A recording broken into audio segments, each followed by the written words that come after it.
ভূ অভ্যন্তরের শিলায় পীড়নের জন্য যে শক্তির সঞ্চয় ঘটে সেই শক্তি হঠাৎ মুক্তি পেলে বিপৃষ্ঠ কণিকের জন্য কেঁপে ওঠে এবং ভূত্বকের কিছু অংশ আন্দোলিত হয়।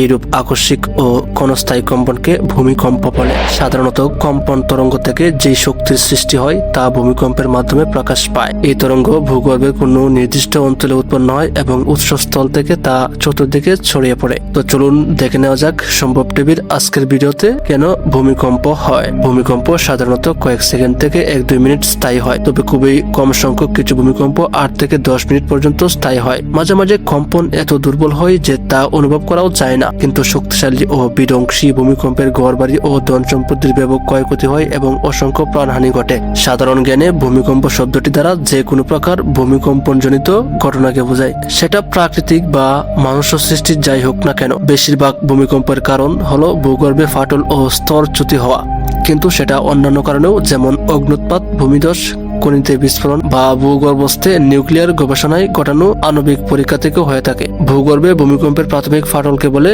কেন্দ্র বা ফোকাস বা আধকেন্দ্র এবং আধকেন্দ্র থেকে উল্লম্ব বরাবর বিপৃষ্ঠে অবস্থিত কেন্দ্রটিকে উপকেন্দ্রিক বা এপিসেন্টার বলে। ভূমিকম্পের ফলাফল। ভূমিকম্পের ফলে পৃথিবীতে বহু পরিবর্তন ও ক্ষয়ক্ষতি সাধিত হয়। এখন আলোচনা করব ভূমিকম্পের প্রত্যক্ষ ও পরোক্ষ ফল সম্বন্ধে। ভূমিকম্পের ফলে ভূত্বকে অসংখ্য ফাটল এবং চ্যুতির সৃষ্টি হয়।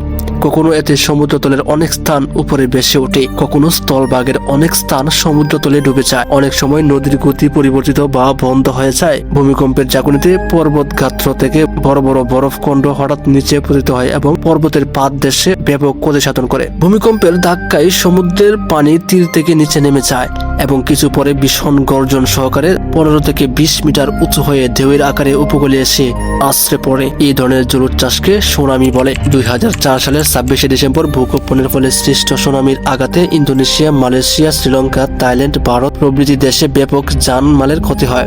ভূমিকম্পের ফলে কখনো উচ্চভূমি সমুদ্রের পানিতে নিমজ্জিত হয়, আবার কখনো সমুদ্রের তলদেশের কোনো স্থান উঁচু হয়ে সমুদ্রের দ্বীপের সৃষ্টি হয়। ভূমিকম্পের ফলে পার্বত্য অঞ্চল থেকে ধস নেমে নদীর গতি রোধ করে হ্রদের সৃষ্টি হয়। ক্ষতিগ্রস্ত এলাকায় দুর্ভিক্ষ, মহামারীতে বহু প্রাণহানি ঘটে। ভূমিকম্পের রেলপথ, সড়কপথ, পাইপলাইন প্রভৃতি ভেঙে যায় এবং যাতায়াত ব্যবস্থা অচল হয়ে পড়ে। টেলিফোন লাইন ভূমিকম্প সংঘটিত হলে ভূপৃষ্ঠের বড় বাঁধ, কালভার্ট, সেতু প্রভৃতি ক্ষতিগ্রস্ত হয়।